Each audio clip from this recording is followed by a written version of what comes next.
Welcome to Marriott MBA Today. I'm your host, Nathan Tanner, and today we are joined by Ryan Oaks and Austin Johansen, and they're going to be discussing CES. Thanks for joining us, guys. Thanks for having us, Nate. Yeah. Thank you. We appreciate it. So what is CES? So CES is one of the largest trade shows in the entire world. There's 160,000 attendees and about 3,600 exhibitors. And it's all about consumer electronics. So the latest and greatest technology that's coming down the line, some stuff that's still in its early stages, and other stuff that's more mature, about to be released. All that is at CES. They also launch a lot of new products there, new things that are coming out in just the next few months will be launched there. So it's just a bunch of technology, a ton of people, and a lot of fun. Oh. Tell us a little bit more about the trip. Yeah, so the MBA Tech Society actually organized 55 of us MBAs to go down to Vegas for 4 days, and we were able to go down as a big group, do a lot of MBA things like going to the show and seeing the new technology, and then a lot of networking within the group of developing good friendships that'll last a long time. Yeah. What were some of the highlights? One of my favorite things this year was the Sling TV from Dish, and it's a new disruptive way to do TV. They're going to give 12 basic channels like ESPN, Food Network, TBS, TNT, and it's going to be for $20 a month without a subscription, so you don't have to do it for a long time. You can just do it month to month. And one of the other great things about it is that it's so inexpensive. It's only $20. It streams. You can look at it on all your devices, so you can watch it on your TV, your tablet, your phone, take it with you wherever you want, and you don't have to pay for a bunch of channels that you don't feel like you need. So I think it's like the next big thing that's coming in TV.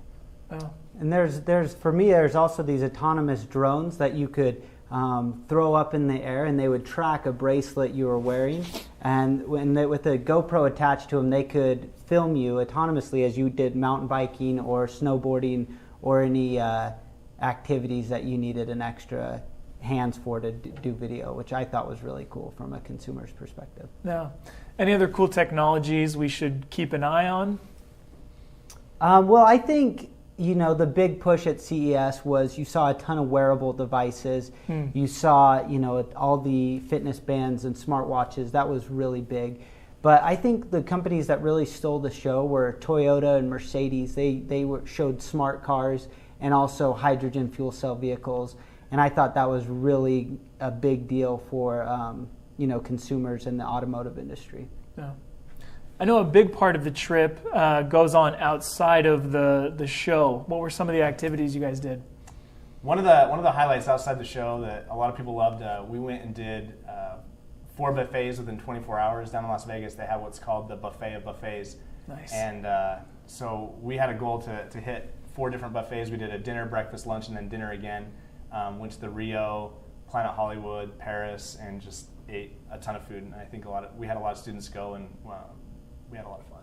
Yeah, it was a blast. It was a lot of quality time with your classmates and awesome food. If you've never tried the crepes at the Paris, you're missing out on life. That was near and dear to my heart on this trip. Okay, note to self. So as we wrap up here, some of the students couldn't make it this year. Any advice for those considering going next year? Yeah, I think my advice for them would be to start planning now. Clear your calendar. Make sure you can commit to 4 days with your peers and your classmates, and really go down there and enjoy yourself. Let loose and enjoy CES and enjoy Vegas for what it's worth. And I think as well on that same note, do your research before you go down. Like I said, there's 3,600 exhibitors down at the show, and we're only there for 2 days at the show. So if you can do your research beforehand and know what companies are going to be there and know what you're going to be interested in seeing, you can take a map and kind of mark out what you want to see while you're there. And it makes for a useful time. Cool. Thanks, guys. We know you're very, very busy and your time is valuable, but we appreciate it. And thank you. That concludes another episode of Marriott MBA Today.